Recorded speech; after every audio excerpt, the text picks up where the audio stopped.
All right, June 27th, less than 6 months away, the Conservative Party will have a new leader, and the leadership race has already kicked off with the first candidate already declared. For more on this and other political news, we are joined by the Globe and Mail's Laura Stone. Good to have you here. Happy New Year to you. Happy New Year, Anne-Marie. All right, this gentleman is a longtime businessman. He is a Conservative Party supporter for a few decades. His name is Bryan Brulotte, 55 years old, Quebec resident, originally from Quebec. What else do we know about him?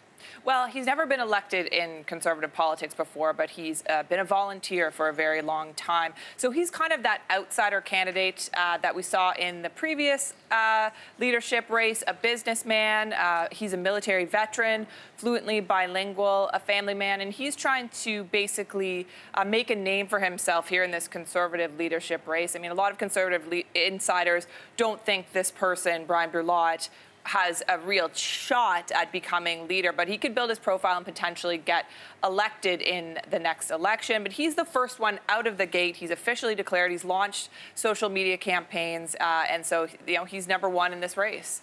And oftentimes people will say the first one out of the gate often has the best shot. You have the most name recognition. You have a few days of people talking about you, talking about your ideas.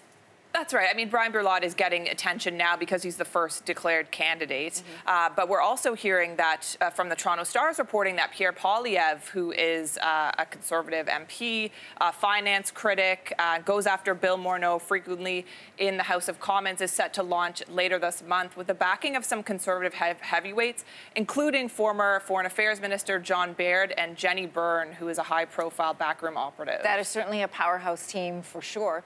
I want to get back to Bryan Brulotte for just a moment. One of the ideas he laid out in this policy is a document he called A Country for All.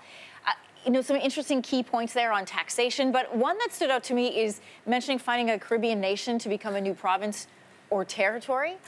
I know a lot of West Indian people. I'm not so sure that people of West Indian descent would find that an interesting. They've been fighting for independence and got independence in the 60s and 70s. A bit out of left field, and, not something that I could see the Conservative base really rallying behind, in terms of low taxes, freedom. We've heard about these ideals of responsibility. Where exactly this is coming from, I think it's frankly, a way to get attention in the race. It's going to be a very short period of time before the race gets underway. So, without having talked to him myself, Anne-Marie, I'm not exactly sure why he would do this, but I think it is just a talker and something, that we've talked before about making Turks and Caicos, for instance, a province. So I think it's a way to just, get some attention for himself in the race before he gets overshadowed by some big players. I'm not sure that's the kind of attention maybe he'll want. All right, I want to change topics. Huawei executive Meng Wanzhou's extradition hearing is set to begin this month.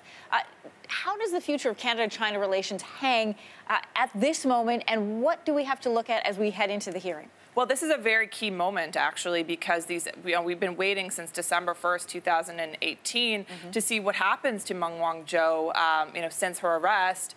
This is now the extradition hearing gets underway at the end of this month. So there's kind of two phases to it. There'll be a decision whether to proceed, and if not, she'll be free to go, although she probably won't go through the United States, which is the country that wanted to extradite her. If it makes that pass later in June, they'll actually hold a hearing, and she'll have some defensive arguments about how she was treated, during her time in custody and things like this. So, this is a key moment. Before her arrest, after her arrest, excuse me, we had the arrest of 2 Canadians in China who are still imprisoned. We know that China is quite angry with this, and Canada has been caught in the middle. And so, over the next 6 months, we'll be able to. This is a very, very important moment to see what happens to this Huawei executive. And we'll be watching. Laura, thanks for coming in this morning. Thank you so much. Thanks for watching. If you like this, be sure to subscribe here. And you can check out more Your Morning videos right here.